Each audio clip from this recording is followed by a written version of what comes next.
पिठाचा बनवण्यापेक्षा डाळ तांदूळ वाटून भिजत घालून मस्तपैकी असा स्पंजी ढोकळा मऊ लुसलुशीत. तर मी तशी 1 वाटी डाळ घेतलेली, अर्ध वाटी तांदूळ घेतलेले. आता याला आपण भिजत घालायचं आहे. त्याला आपण चांगलं मस्त असं धुवून घ्यायचं स्वच्छ पाण्याने. 3 ते 4 पाणी मस्तपैकी असं धुवून घ्यायचं आहे. हाय नमस्कार, कसे आहात? बरेच असणार, बरेच राहा. आजच्या दिवस तुमच्या खूप खूप सुखा समृद्धीचा आणि खूप छान मस्त आनंदाचा आरोग्याचा जावं ईश्वरचरणी प्रार्थना करते. तर आज व्हिडिओला सुरुवात लवकरच केली होती, पण उशिराच अपलोड करते मी.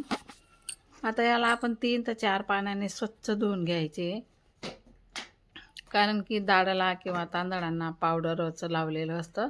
तर ते चांगल्या प्रकारे धुतल्याने ना मस्त खमण ढोकळा आपला मऊ लुसलुशीत येतो.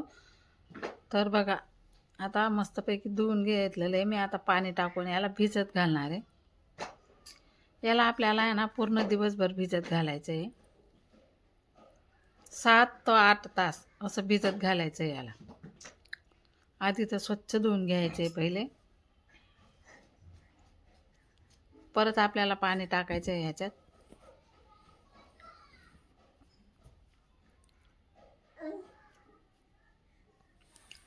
पूर्ण पाणी नितळून असं हे बघा, अशा प्रकारे मस्तपैकी धुवून घ्यायचं आहे.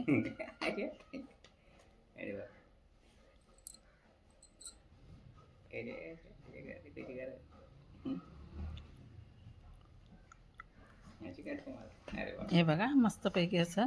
आता हे पाणी मी भिजत घालायला ठेवणार आहे.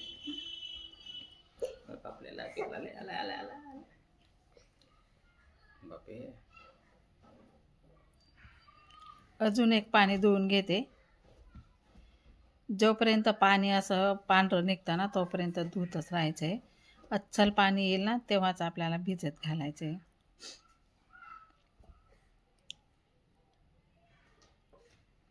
हे बघा मस्त अस्सल पाणी आता निघालं. आता मी याला प्लेट ठेवून झाकून देणार आहे. आता 7 ते 8 तास भिजत घातल्यानंतर आपल्याला बघायचं आहे बघा, डाळ आणि तांदूळ छान मस्त असं भिजून गेलेलं आहे. आपल्याला याचं वाटण करून घ्यायचं आहे. तुम्ही बघू शकता. आणि घरच्या शेतातल्या हरभऱ्याची डाळ आहे ही. तर छानच फुलून गेली आणि जास्तीची होऊन गेली.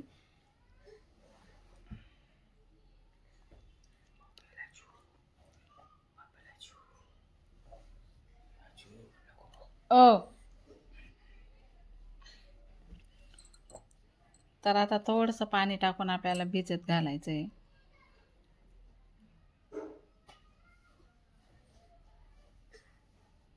जास्त पातळ आपल्याला वाटायचं नाही याला, म्हणजे एकदम बारीक करायचं आहे. पूर्ण बारीक वाटून घ्यायचं आहे.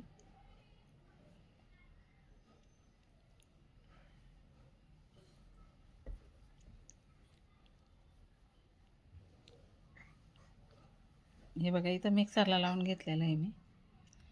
तर हे बघा अशा प्रकारे ना बारीक वाटून घेतलेलं आहे. आता पातेल्यामध्ये काढून घेते आणि सगळं काय आपल्याला असंच वाटून घ्यायचं आहे. आता पूर्ण मी असं बॅटर तयार करून घेतलेलं आहे बघा, तुम्ही बघू शकता.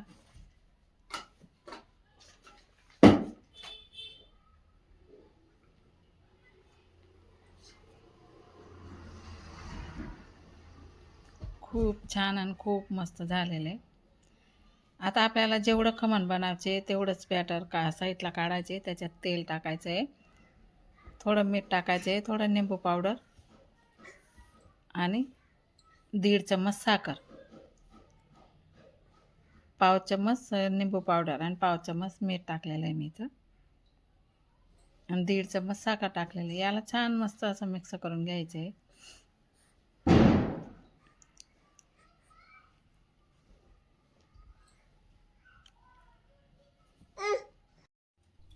आता याला मस्त मिक्स करून घ्यायचं आहे.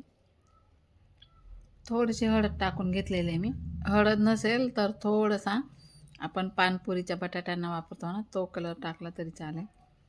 आता इथं आहे ना भजी सोडा टाकून घेतलेला आहे मी. हे लक्षात घ्या की भजी सोडा आहे ना जास्त दिवस पडलेला नाही वापरायचा आहे आपल्याला. तर बघा भजी सोडा टाकल्याने असं पीठ फुलतं खूप छान मस्त. तसा स्पंजी ढोकळा खूप मस्त येतो. तर आपल्याला आता हे बॅटर मी साईडला आहे ना पाणी ठेवलेले, कढी ठेवलेली आहे, वरतून ताट ठेवलेला आहे. त्याच्यात आपल्याला हे बॅटर टाकून घ्यायचे. पूर्णपणे मी मिक्स करून घेतलेले आहे. हे बॅटर मी आता पूर्णपणे इथं टाकून घेतलेले आहे. आता आपल्याला लगेचच ताट झाकायचं आहे इथं. आता याला 25 मिनिटासाठी आपण वाफवून घेऊया. आता 25 मिनिटं आपले झालेले. आता बघूया आपला ढोकळा खूप छान आणि खूप मस्त अशा वरतून फुलून आलेला आहे. तुम्ही बघू शकता. सफेद लाईट आहे ना वरती, त्यासाठी असं पांढरं दिसतं इथे थोडं. पण साईडला केल्याने ना मस्त असं पिवळं दिसतं. तर बघा मी आता सुरी टाकून बघते. पूर्णपणे आपला मस्त स्पंजी ढोकळा फुलून आलेला आहे इथं. वरतून थोडंसं आहे ना पाणी टाकून घ्यायचं आहे म्हणजे जास्त फुलतं.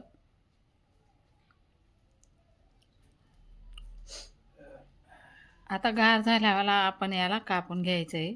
पूर्णपणे गार होऊ द्यायचं आहे त्याला.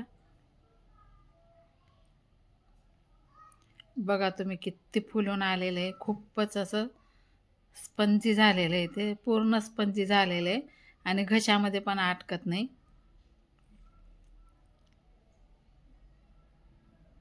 अशा प्रकारे मी आता चिऱ्या पाडून घेतलेल्या आहे.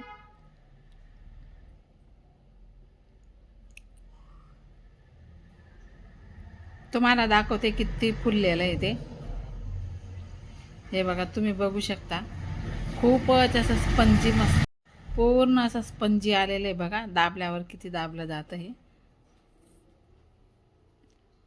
अजून काढून दाखवते. हे बघा खूप छान. आता आपल्याला याला आहे ना मी इथं पाणी उकडून ठेवलेलं आहे ते टाकून घ्यायचं आहे आपल्याला. तुम्हाला नेहमी दाखवते मी ते जसं पाणी उकडते राई जिरं टाकून, ते आपल्याला इथून टाकून घ्यायचं आहे. खूप छान मस्त स्पंजी ढोकळा आपला इथं तयार झालेला आहे. तर चला कसा वाटला तुम्हाला आजचा व्हिडिओ कमेंट करून नक्की सांगा. भेटू पुढच्या व्हिडिओमध्ये. तोपर्यंत सर्वांना बाय बाय.